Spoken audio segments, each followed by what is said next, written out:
Hey guys, it's Ontario Rockhound here.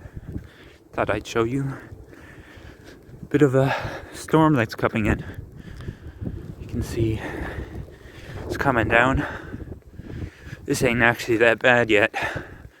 Now the worst with these blowing snowstorms is if you get a lot, then you can get some crazy drifts forming.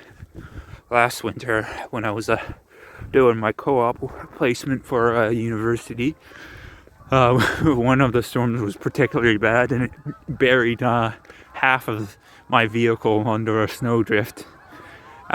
Let's just say I was a couple hours late that day to work trying to dig out my car. But yeah, this is a little storm that's starting up. I thought I'd show you guys.